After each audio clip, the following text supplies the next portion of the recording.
Août 1791. La nuit tombe sur la plantation Bellecour, nichée dans les hauteurs de Saint-Domingue. Le ciel vire au gris plomb. Les nuages s'accumulent à l'horizon comme une armée prête à fondre sur l'île. La chaleur devient étouffante, oppressante.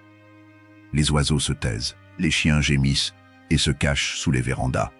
Tous les signes annoncent ce que les habitants de l'île redoutent le plus, un ouragan.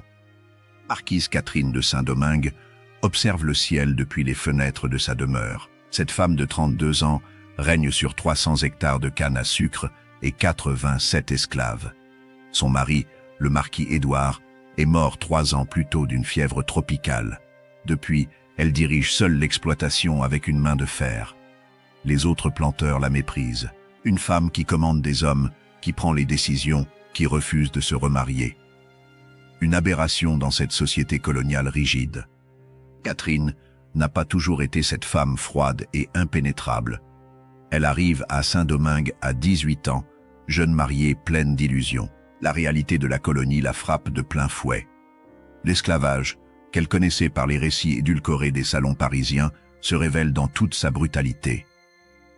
Les fouets qui claquent à l'aube, les corps marqués au fer rouge, les enfants arrachés à leur mère pour être vendus. Son mari participe à ces horreurs avec une indifférence terrifiante. Elle se tait, elle observe. Elle apprend à survivre dans ce monde cruel. Quand Édouard meurt, les créanciers affluent. Ils pensent qu'une veuve abandonnera tout, vendra la plantation à perte. Catherine les surprend.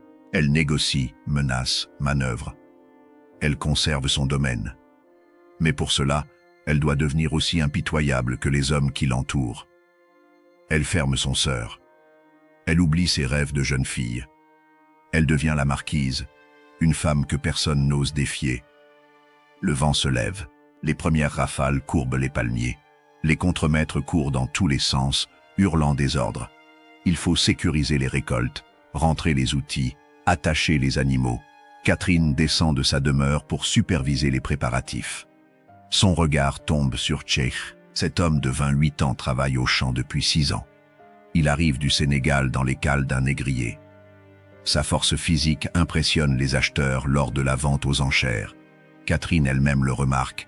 Elle l'achète pour un prix élevé. Cheikh refuse de se soumettre. Il tente de s'échapper 3 fois la première année. Chaque fois on le ramène. Chaque fois on le fouette. Mais jamais il ne baisse les yeux devant ses bourreaux. Catherine observe cet homme qui refuse de se briser. Quelque chose en elle reconnaît cette même fierté qu'elle enterre chaque jour pour survivre. Elle interdit qu'on le fouette davantage. Elle le place aux écuries, loin des champs où les contremaîtres brutalisent les esclaves à leur guise. Les autres planteurs la critiquent. Une faiblesse de femme, disent-ils. Elle ignore leurs remarques. Cheikh ne comprend pas cette clémence. Il se méfie. Dans son pays, il était prince d'une lignée royale. Les guerres tribales le capturent et le vendent aux esclavagistes européens. Il perd tout en une nuit. Sa liberté, sa famille, son identité. À Saint-Domingue, il devient un numéro, une propriété, un animal de labour. La haine consume son sœur. Il rêve de vengeance, de sang, de liberté reconquise par la force. L'ouragan approche. Les bourrasques deviennent violentes. La pluie commence à tomber, d'abord par gouttes espacées, puis en trombes serrées. Le ciel gronde. Les éclairs zèbrent les nuages noirs. Catherine ordonne à tout le monde de se mettre à l'abri. Les esclaves courent vers leurs cases. Les domestiques se réfugient dans les dépendances. Les contremaîtres rejoignent leur logement. La demeure principale possède des volets épais, des murs solides. Catherine devrait y rester, mais elle se souvient des réserves. Les barils de farine, le sucre, le rhum, les outils précieux, tout se trouve dans la grande cave située à l'écart de la maison, construite à flanc de colline pour profiter de la fraîcheur naturelle. Si l'eau s'infiltre, si l'humidité gagne, des mois de provisions seront perdus. Elle attrape une lanterne et sort sous la pluie battante. Le vent manque de la renverser. Elle tient bon, progresse vers la cave. La porte en bois massif résiste aux rafales. Elle l'ouvre avec difficulté, descend les marches de pierre. L'air frais de la cave contraste avec la chaleur moite de l'extérieur. Les barils s'alignent le long des murs. Tout semble en ordre. Elle remonte pour fermer la porte quand une silhouette apparaît sous la pluie. Cheikh. Il court vers la cave, trempé jusqu'aux os. La foudre tombe à quelques mètres. L'arbre qu'elle frappe explose dans un craquement assourdissant. Cheikh plonge dans l'ouverture de la cave. Catherine claque la porte derrière lui. Le vent hurle dehors comme une bête enragée. Ils se retrouvent face à face dans la pénombre. L'eau ruisselle sur leurs vêtements. Catherine lève sa lanterne. La lumière vacillante éclaire le visage de Cheikh. Pour la première fois depuis des années, elle le regarde vraiment. Elle voit l'homme derrière l'esclave. Les yeux sombres qui brillent d'une intelligence vive. Les traits nobles qui trahissent son origine royale. Les mains puissantes qui pourraient la briser en un instant. Cheikh la fixe aussi, cette femme qui possède sa vie. Cette maîtresse qui peut ordonner sa mort d'un geste. Mais dans cette cave isolée, face au déferlement de la tempête, les rôles s'estompent. Ils ne sont plus que deux êtres humains confrontés à la fureur des éléments. Un craquement terrible secoue la porte. Le vent s'engouffre par les interstices. Catherine et Cheikh se précipitent pour bloquer l'ouverture. Ils poussent ensemble contre le battant qui menace de céder. Leurs épaules se touchent. Leurs mains agrippent le même bois rugueux. Pendant ces quelques secondes, ils ne sont ni maîtresses ni esclaves, juste deux personnes qui luttent pour survivre. La porte tient. Ils reculent, essoufflés. Catherine pose la lanterne sur un tonneau. La lumière projette des ombres dansantes sur les murs de pierre. Le rugissement de l'ouragan emplit la cave d'un grondement continu. Impossible de sortir maintenant. Ils sont piégés ici jusqu'à ce que la tempête se calme. Le silence s'installe entre eux. Un silence pesant, chargé de toutes les paroles jamais échangées. Catherine s'assoit sur une caisse. Cheikh reste debout, adossé au mur opposé. Les minutes s'écoulent. Le temps perd son sens dans cet espace confiné où seule la tempête marque les heures qui passent. Catherine finit par parler. Sa voix résonne étrangement dans la cave. « Tu viens du Sénégal. » Ce n'est pas une question. Cheikh la regarde, surpris. Elle continue. « Les marques tribales sur ton visage, je les ai vues le jour de la vente. Tu étais quelqu'un d'important là-bas. » Cheikh hésite. Personne ne lui a jamais posé de questions sur son passé. Les maîtres ne s'intéressent pas à l'humanité de leurs esclaves. Il répond, sa voix grave résonnant dans l'obscurité. « J'étais prince de la lignée Wolof. Va. » Catherine hoche la tête. Elle s'attendait à quelque chose comme ça. La façon dont il se tient, dont il regarde les autres. Une dignité que les chaînes n'ont jamais pu briser. Comment es-tu arrivé ici? Cheikh ferme les yeux. Les souvenirs affluent, douloureux comme des coups de poignard. Il raconte la guerre entre royaumes, la trahison d'un allié, la capture lors d'une embuscade nocturne, les chaînes, la marche forcée jusqu'à la côte, le bateau négrier, les semaines dans la cale, enchaînées à d'autres hommes, la puanteur, la maladie, les corps jetés à la mer, l'arrivée à Saint-Domingue, la vente. Catherine écoute. Chaque mot résonne en elle comme un coup de gong. Elle connaissait l'esclavage de manière abstraite, les chiffres, les comptes, les registres. Mais entendre le récit de cet homme transforme l'abstraction en réalité tangible et terrible. Elle comprend soudain l'ampleur de l'horreur qu'elle perpétue.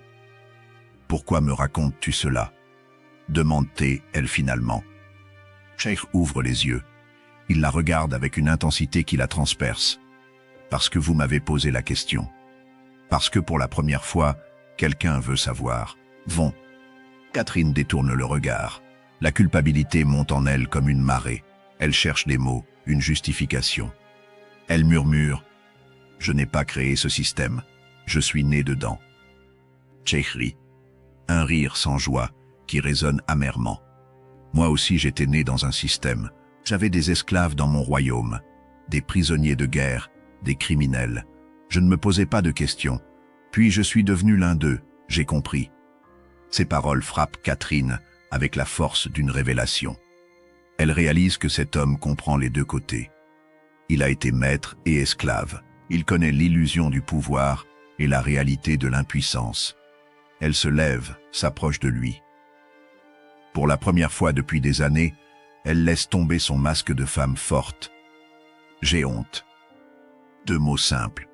2 mots qui changent tout. Cheikh la regarde. Il voit les larmes qui brillent dans ses yeux.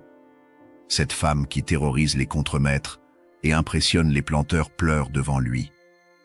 L'esclave qu'elle possède. Le vent hurle toujours dehors. La tempête redouble de violence. La cave tremble. De la terre tombe du plafond. Catherine sursaute. Cheikh s'approche instinctivement, prêt à la protéger si la voûte s'effondre. Leurs corps se touchent presque. Catherine lève les yeux vers lui. Ce qui se passe ensuite défie toutes les lois de Saint-Domingue, toutes les règles de cette société esclavagiste. Catherine pose sa main sur le bras de Cheikh, un geste simple, un contact. La reconnaissance de leur humanité commune. Cheikh ne bouge pas. Il sent la chaleur de cette main sur sa peau. Cette main qui pourrait ordonner sa torture ou sa mort. Mais à cet instant, ce n'est que la main d'une femme qui touche celle d'un homme. Rien de plus. Rien de moins. Il reste ainsi, immobile, tandis que l'ouragan dévaste l'extérieur. Les minutes deviennent des heures. Il parle. Catherine raconte son arrivée à Saint-Domingue, ses illusions perdues, son mariage malheureux, la mort de son mari, sa solitude. Cheikh écoute. Pour la première fois, il voit la cage dorée dans laquelle cette femme vit aussi. Une cage différente de la sienne, mais une cage quand même. Cheikh parle de son enfance au Sénégal. Les chasses royales. Les cérémonies rituelles. Sa formation de guerrier. Ses femmes. Ses enfants qu'il ne reverra jamais. Chaque mot creuse plus profond dans le cœur de Catherine. Elle réalise l'étendue de ce qui lui a été arraché. Sa vie entière, son identité, son futur. La nuit avance, la fatigue les gagne. Catherine s'endort, la tête appuyée contre un tonneau. Cheikh reste éveillé, surveillant la porte qui gémit sous les assauts du vent. Il pourrait la tuer maintenant. Personne ne saurait. L'ouragan offre l'alibi parfait. Mais il la regarde dormir et comprend que cette femme n'est pas son ennemie. Elle est une prisonnière comme lui, piégée dans un système qui les broie tous les deux. L'aube arrive. Le vent faiblit. La pluie ralentit. L'ouragan s'éloigne. Cheikh secoue doucement Catherine. Elle se réveille, désorientée. Puis la mémoire revient. La tempête, la cave, leur conversation. Elle se lève, arrange ses vêtements trempés et sales. Il remonte vers la porte. Cheikh la pousse. Elle résiste. Il force. Le battant s'ouvre enfin dans un grincement.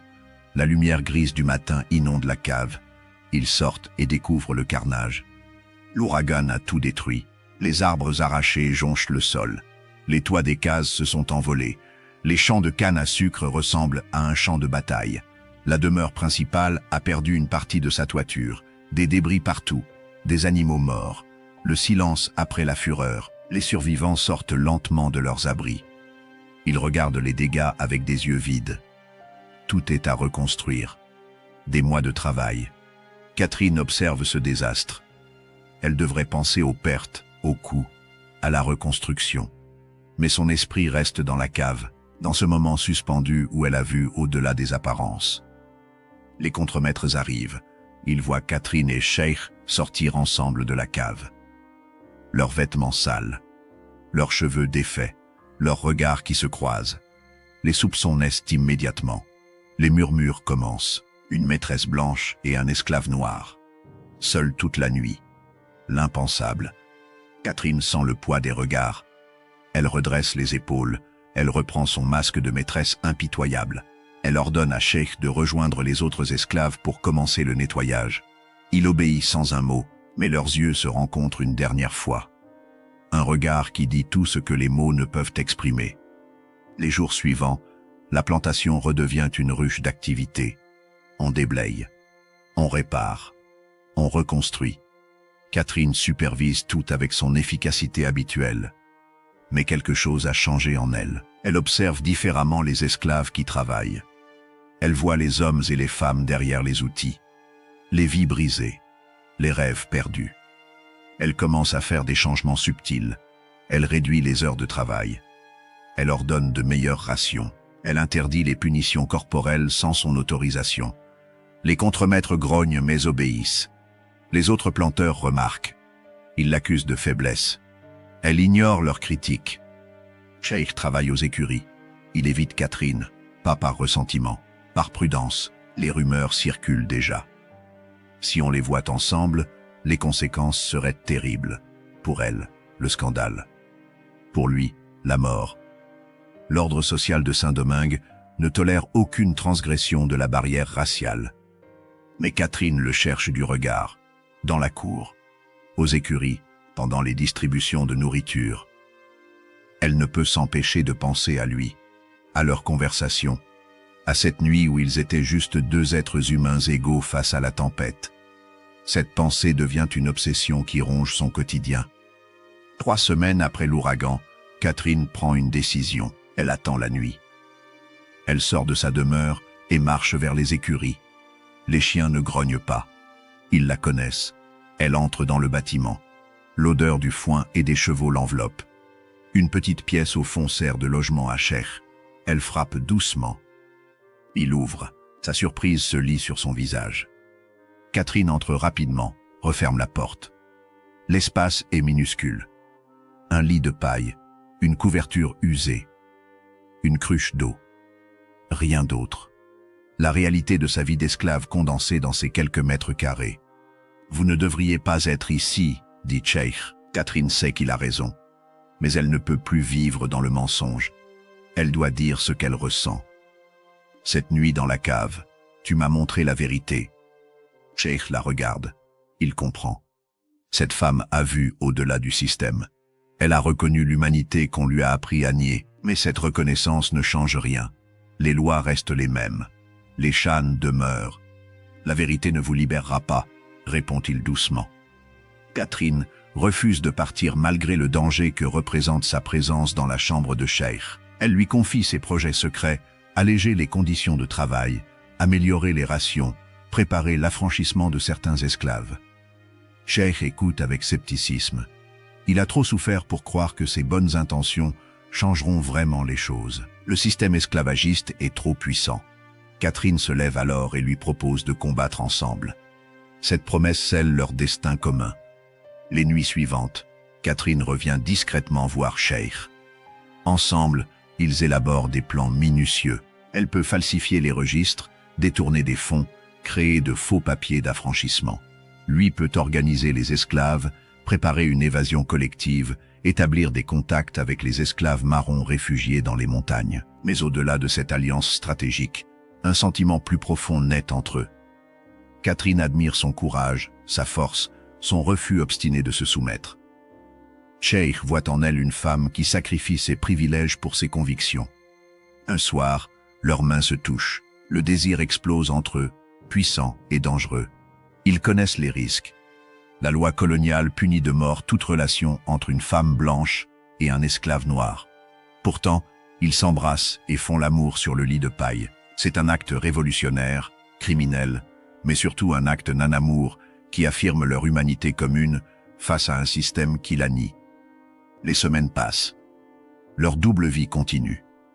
Le jour, Catherine joue la maîtresse stricte et Cheikh l'esclave obéissant. La nuit, ils deviennent eux-mêmes, parlant, riant, planifiant, s'aimant. Ces moments volés deviennent leur vraie existence, mais les secrets ne durent jamais. Un contremaître soupçonneux suit Catherine une nuit et les découvre ensemble. Sa rage éclate devant cette transgression ultime de l'ordre racial. Le lendemain, le contremaître dénonce Catherine aux autorités. Les soldats envahissent la plantation, traînent Cheikh hors des écuries et l'enchaînent. Catherine tente de s'interposer mais on la repousse violemment. Le verdict tombe rapidement. Cheikh sera pendu, Catherine déshonorée et emprisonnée. Dans la cour, le commandant lit l'acte non-accusation devant tous les esclaves rassemblés. Relations illicites entre races, corruption de l'ordre social, trahison de classe. Soudain, l'impensable se produit. Les esclaves réagissent. Ils murmurent d'abord, puis parlent plus fort. Ils entourent les soldats, refusant de laisser pendre Cheikh. Les fusils se lèvent.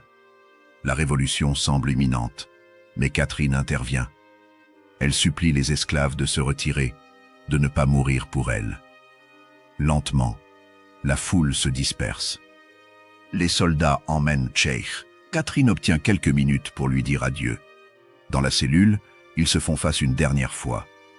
Cheikh sourit malgré ses chaînes et le sang qui coule de sa tempe. Catherine l'embrasse devant les gardes choqués et lui murmure qu'elle l'aime. Cheikh répond qu'il l'aime aussi. On les sépare de force. Cette nuit-là, enfermée dans sa demeure, Catherine ne dort pas. Elle entend construire la potence, les ordres aboyés, le silence pesant. À l'aube, on vient la chercher. La potence se dresse contre le ciel rose. Cheikh prononce ces derniers mots. Il a vécu en esclave, mais meurt en homme libre car il a aimé librement.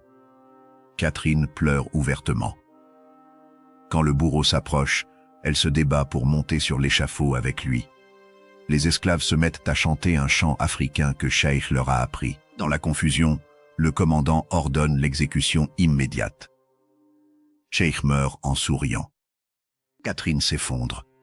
On la ramène dans sa demeure où elle refuse de manger ou parler pendant des jours. Les autorités décident de l'exiler dans un couvent en métropole pour étouffer le scandale. Mais Catherine ne montera jamais sur ce bateau. Une nuit, elle retourne à la cave où tout a commencé. Elle s'assoit exactement au même endroit que la nuit de la tempête et ne remonte plus. On la trouve morte quelques jours plus tard, le visage paisible, comme si elle avait décidé de rejoindre Cheikh. On l'enterre discrètement pour effacer le scandale. Mais les esclaves se souviennent. Ils racontent l'histoire de la marquise et de Cheikh partout. Des années plus tard, lors de la révolution haïtienne, certains brandissent cette histoire comme preuve que le changement est possible, que les barrières raciales ne sont que constructions humaines. La plantation Bellecour brûle pendant la Révolution. Tout s'effondre sauf la cave qui résiste au temps. Les habitants évitent cet endroit hanté où on entend parfois des voix murmurer dans l'obscurité. L'histoire de Catherine et Cheikh survit, transmise de génération en génération, symbole de résistance et d'humanité triomphant même dans la cruauté. La cave demeure, monument involontaire d'un amour impossible, témoin de cette nuit qui changea deux vies. Catherine et Cheikh ne sortirent jamais vraiment de cette cave, parce qu'ils y trouvèrent la liberté que le monde extérieur leur refusait. Pas la liberté physique, mais celle de l'esprit et du cœur. Leur histoire enseigne une vérité puissante. Nous sommes tous humains, tous égaux dans notre capacité à aimer. Aucune loi ne peut effacer cette vérité fondamentale.